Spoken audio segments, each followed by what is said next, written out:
Now, with COP28 just 3 months away, what are the top issues that Africa Climate Summit in Nairobi is addressing?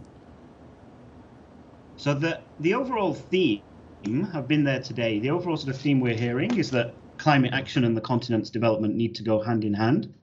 And there's a real focus on the opportunities that lie within this sort of parallel of development and addressing climate change. So opportunities in investment, for example, in areas like clean energy or investing in agriculture to adapt to climate change, and then the opportunities around industrialization and trade as well.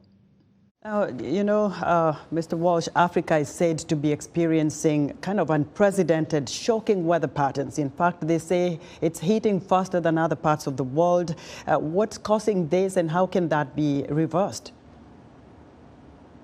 So, I mean, there's a clear link between global emissions and the increasing temperatures and these shocking weather events that you're talking about.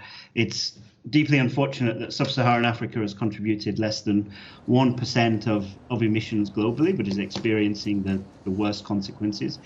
In reality, I think reversing these emissions in the short term, the opportunities are pretty limited. And what's more important is how the continent's actually going to adapt to climate change. And to do this really needs serious investment. So the African Development Bank estimated that about $20 to $30 billion a year is needed in investment in areas like agriculture, health and water systems, which is why the sort of investment focus of this summit is so important. One wonders, what are the practical ways that Africa can harness its renewable energy?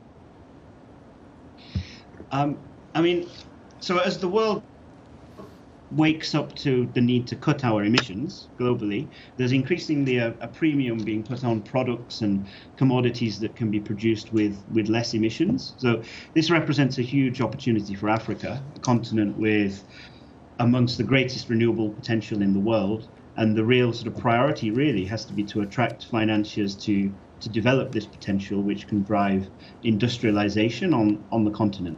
And to actually deliver this, the biggest sort of bottleneck at the moment is really to create that pipeline of investable projects and then de-risk these projects so that we can deliver a step change in the scale of investment that is beyond what's being delivered at the moment.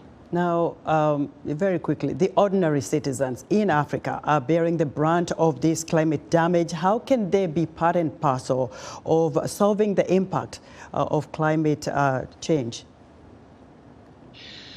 And I think it links to what I was saying before, so that, the theme of this event, and back to the theme of this event, really. So the theme of this event is sort of looking at investment. I think there's a small window of opportunity for Africa to really seize the opportunity that this global demand for lower carbon products represents. And I think what's really crucial is the role of African governments, African leaders, to really sort of drive this investment into the continent and produce those opportunities for Africa to play its part in decarbonizing and diversifying global supply chains, and also driving development and industrialization on the continent.